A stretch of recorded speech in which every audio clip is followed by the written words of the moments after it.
Bismillahir Rahmanir Rahim. Assalamu alaikum.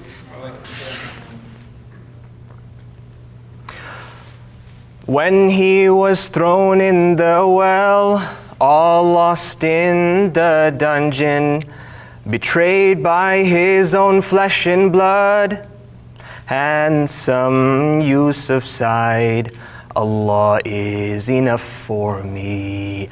Handsome Yusuf cried, Allah is enough for me. The reason why I started with this song, and I don't call it a nasheed, because nasheed basically means song. It doesn't mean Islamic song, it means song, a nasheed.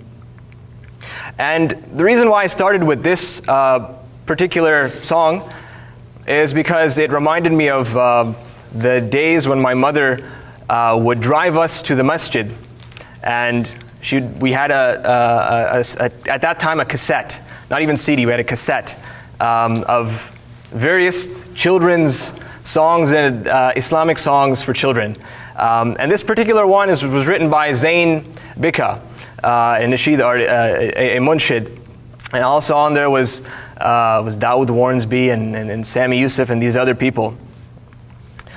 But this song, even till today, remained in my mind. It was kind of sort of ingrained in my mind. And every time I would think about, as someone would mention the story of Yusuf alayhi salam, I would remember that song. It would repeat. Handsome Yusuf cried, Allah is enough for me, Allah is enough for me. And I remember thinking to myself, when I was young, I was in elementary school, driving to the masjid, that I wanted to do something like that. I wanted to express myself in that way, while at the same time reminding people about their deen, reminding people about Allah subhanahu wa ta'ala. I remember I wanted to do that, but I never actually did it. That dream was never actually realized until last year, just last year. And I want to leave off that story just for a second. I'm going to come back to it a little bit later. My original topic for today was, I gave Hassan a topic and I actually changed it like 5 minutes before the conference began. I'm kind of happy that I changed it because some of the other brothers addressed these issues. My original topic was what Muslims can learn from other traditions, other religious traditions in American history. And so it was more of a historical study. But alhamdulillah, Brother Imran and a few other speakers talked about what we can learn in a modern context from other religious traditions. Because there's a hadith, in the tradition of At-Tirmidhi and Ibn Majah, and this is it's a weak tradition, and so but as we all know, we can take weak traditions, weak hadith for wisdom and for fada'il, rather than making like law out of them. But this is a hadith that we can benefit from. The Prophet ﷺ said that wisdom is the lost right of the believer, and so wherever he finds it, he should take it. He should take it to implement it. And so this is sort of the idea that I wanted to base my talk around. So the topic of this talk today is about media, the use of media as a teaching tool in a religious context. And so I wanted to mention a particular religious tradition, so Christianity and their use of music. What is the influence of music? What is the impact of music in the Christian tradition inside of a church?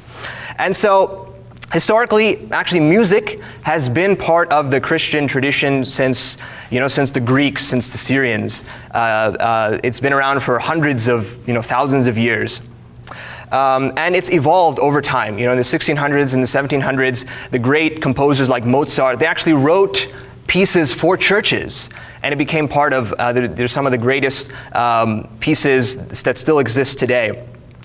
But this tradition eventually evolved, and it became part of, more or less, the Christian experience, where today, listening to music, singing hymns and songs, and joining the choir, this is considered worship, more or less.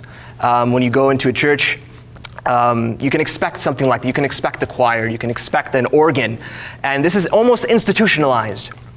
And today it's gone to an extent where even before the opening processions of the church congregation, there's even I've seen it with my own eyes, rock bands and punk rock bands and rappers and all these things. It's evolved to that extent. But the use of media is being used, and in this case, audio media. Now, I want to go back to that tradition that I mentioned. The wisdom is the lost right of the believer.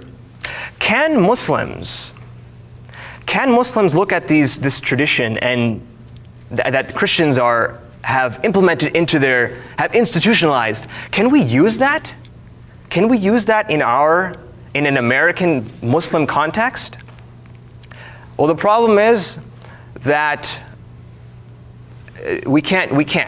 We can't take one idea and one model and then paste it into a Muslim context, just cut and paste. We can't. Why? Because we have a Sharia. We have a beautiful deen, a Sharia that has limits, that has boundaries that other traditions don't have. So we know where to draw the line. But that doesn't mean that we need to stifle creativity. It doesn't mean that we need to be afraid to look outside the box. So I want to jump back to the story that I began with. That I always wanted to sing, I wanted to be a nasheed artist, and I wanted to express myself in song in a Muslim context. Well, I did that last year. I took basically a tune that was very popular on the internet. The song was called Friday, and when I heard this, the news on the internet was this is the most hated piece of artistry, if you can call it that, in the history of the internet, the history of musical tradition. And the most hated song in the history of musical tradition, I took that and I rewrote it. I rewrote that and I called it Jumu'ah. For a couple of reasons. One, I wanted to be funny. I thought it was going to be like a kind of funny thing, kind of a cool thing, to show my friends.